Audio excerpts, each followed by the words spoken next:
こんにちは。今回の動画ではポップインアラジン2を3年使ってみたメリット、デメリット、激推しできないと思った理由をお伝えします。このチャンネルでは元雑貨好きマキシマリストで家族との関係をこじらせていた私がたくさんの物、こと、執着を手放してミニマムな心地よい暮らしを目指して整えていくチャンネルです。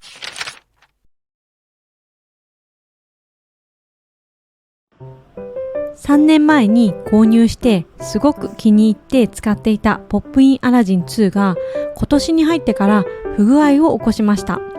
今まで激推ししていたポップインアラジンでしたが、今回の不具合が起こってしまい、今までのようには激推しできないと感じましたので、改めてこの動画を作りました。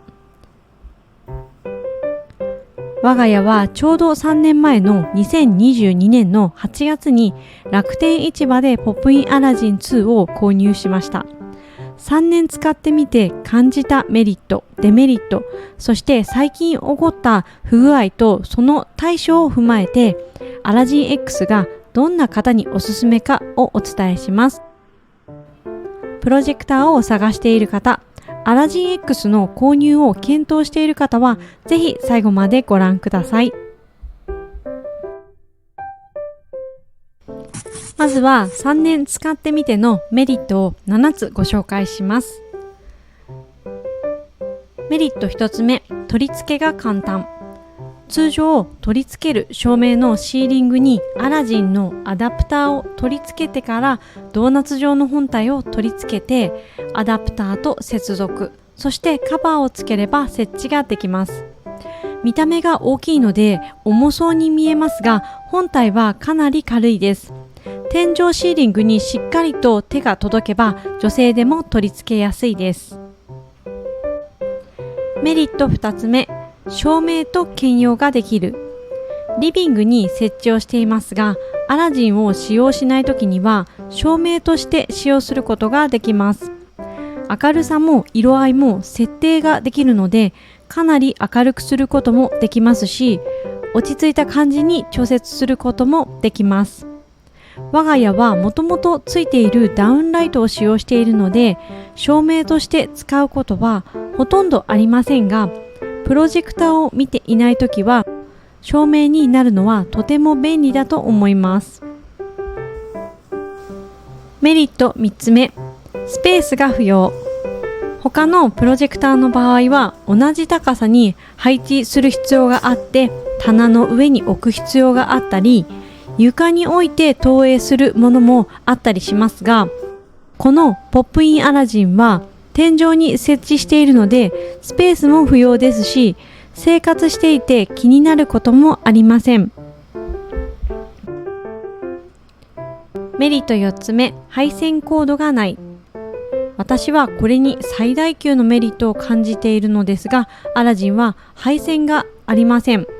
我が家はテレビアンテナの場所がリビングに1箇所しかなかったので、テレビの配置がなかなか変えることができませんでした。場所を変えたこともありますが、コードを床に這わせて目立たないようにカバーをつける工夫も必要でした。ゲームや DVD をつなぐためのケーブルがテレビ裏にたくさんあってごちゃついたり、ホコリがたまりやすいのも気になっていました。アラジンにするとテレビではないのでコードも不要ですし、電源もシーリングから取れるので配線が全くなくなりました。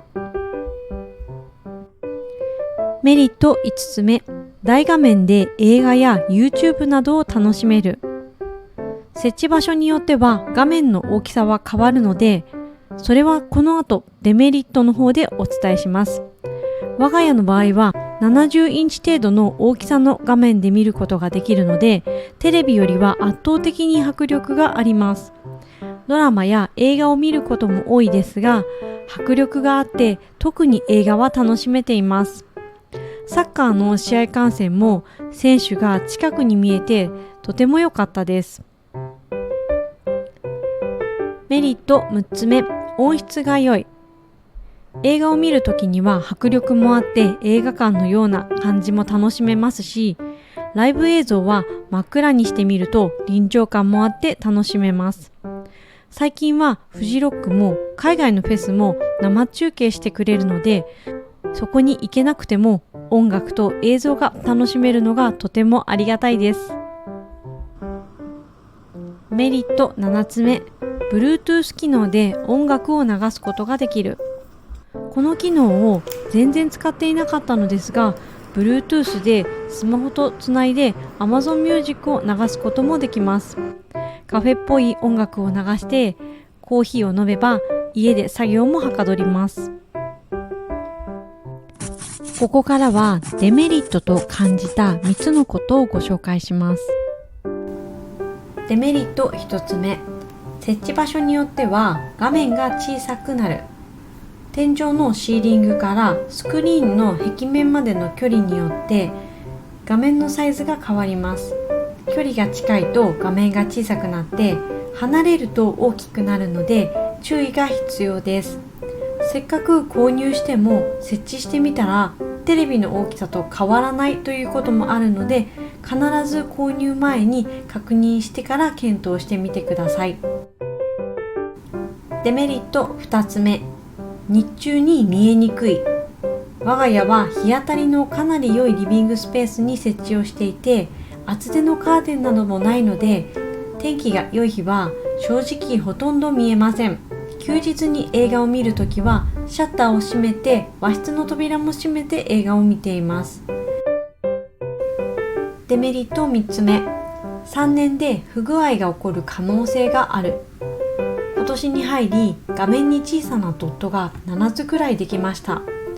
視聴するのに問題はなかったのでそのまま見続けていましたが、1ヶ月くらい経つと数えるのが難しいくらいの数になりました。アラジンに不具合の問い合わせをメールでしたところ、修理はできないということでした。リファービッシュ品といってクリーニングして点検済みのアラジンを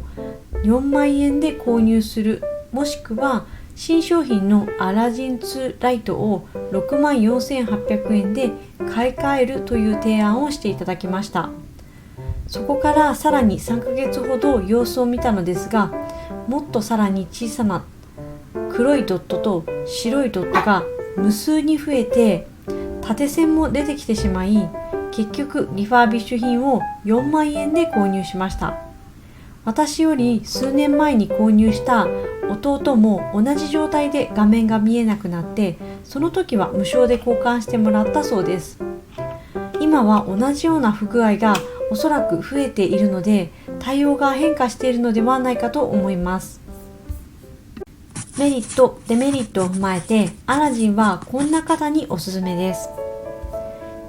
日頃テレビを見る機会が少ない方や、遮光カーテンがある方、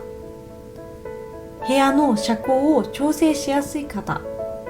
NHK やワイドショーではなく映画やドラマ、コンテンツを楽しみたい方、